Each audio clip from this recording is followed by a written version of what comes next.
Is the Republican tent big enough to handle a log cabin? We're talking with gay Republican organizer Rich Taffel. Equal Time is straight ahead.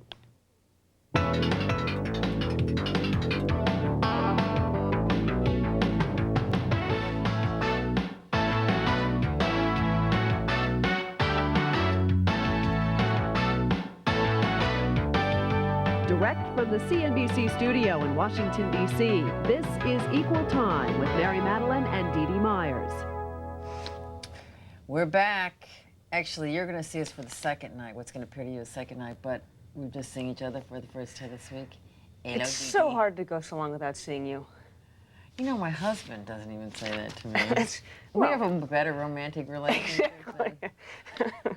Sorry, I missed you too, babe. Yeah, it's nice to have you back. Welcome back. Thank you, Dee Dee, and welcome back to you, too. Where were you, by the way? New York. Yeah? What were you doing up there? I think we should, Okay. nothing worth discussing in the context of this show. Okay. Supporting the arts. You know, Dee Dee will never let me talk about her personal life. But by the time God, if I gave you an inch, you'd take a mile. I would be so badly abused. It would be unbelievable. How about, let's say, like, by the time our contracts are up, let's see if we can get anything out of your personal life. That's a deal. All right, we're only going to do one viewer mail tonight because we have such a cool guest, which is not to suggest on the nights that we do viewer mail that we don't have cool guests. But there's so much to chat about with our guest tonight. And this letter falls under the category of Loopsters, ask and you shall receive.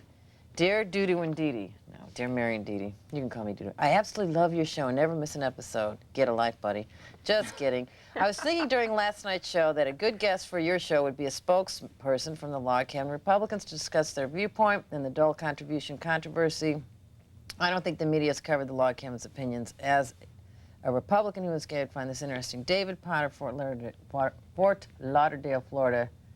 Our guest tonight is indeed not just a spokesperson from the Log Cabin Club. He is Rich Taffel, the executive director of the fast-growing, fast-becoming a household word, Log Cabin Republicans, named one of the nation's 30 most influential gay leaders by Newsweek magazine, up there with Martina, say that last, Navratilova. You said it wrong. Navratilova, with a V. I said it wrong. Well, you know who Martina is. She needs no last name. She's kind of like a Madonna thing. And David Geffen. Taffel is a political star, a rising political star, a fast-rising political star, cool guy.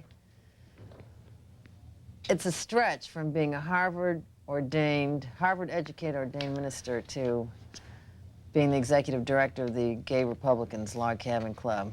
Take us through your life here.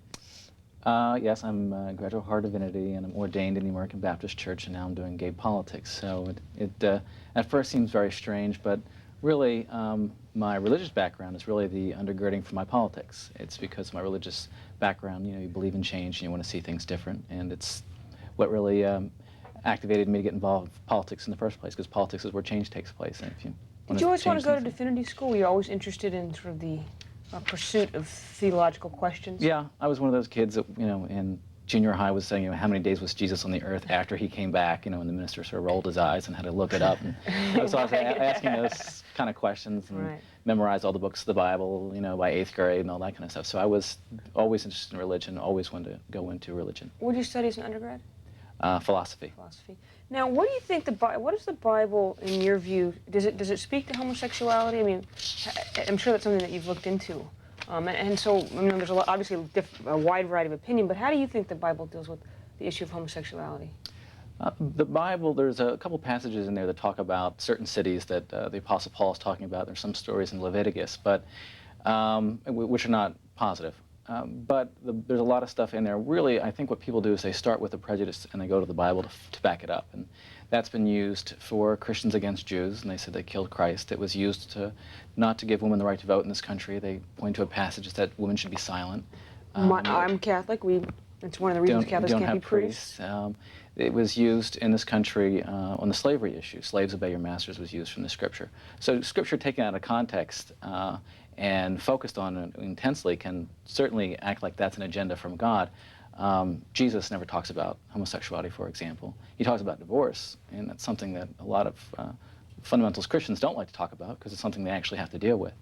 But I think we're coming to a great understanding about homosexuality. I think people, for a long time, thought this was sort of a choice. Someone turned 21, they wanted to be kind of cool, so they moved to New York and had this wild life. Pierce their ear and yeah, they wanted to adopted be. the It was gay yeah, and I lifestyle. chose the gay lifestyle, Right. and that was my new. That was my new. Well, and I think some of there- our gay guests and some of my gay friends don't like this emerging knowledge or scientific knowledge that gayness is a gene thing, is a hypothalamus thing. They want it to be a choice thing. Is this a split in the gay community over whether or not it's genetic or nurture or nature? I guess at the end of the day, it doesn't really matter how you get there. But I think most gay and lesbians, almost all the gay and lesbians that I know, feel that it was not a choice they made. I think they would all point to some point in their adolescence where they said, "Wow, I'm different from the rest of the gang." And if you're a guy in junior high school and you're not attracted to girls, and the worst thing you can be called is a faggot on the soccer Right. field, it sinks in your head, and you start dating women. And if you're a woman and you're attracted to other women,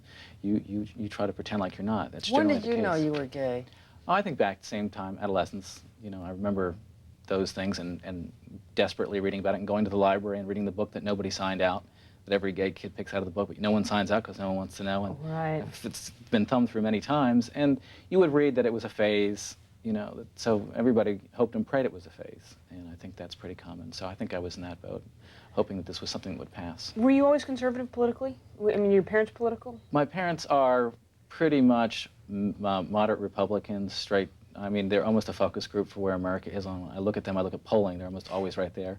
I come from Pennsylvania, suburban Philadelphia, so it's a pretty moderate Republican area. And they've always been Republican. They're not ideologically, far right or anything like that, but fairly conservative background. So that you carried that thread. Now, this is off topic, but are you doing the Out here? Am I? Oh, I am. Okay. We have to take a break. They forgot to mention this to us. Well, this is cable, Rich, and we just go along here. Mary and I are going to take a quick break, but we will be right back with Rich Taffel of the Log Cabin Republicans. Stay with us.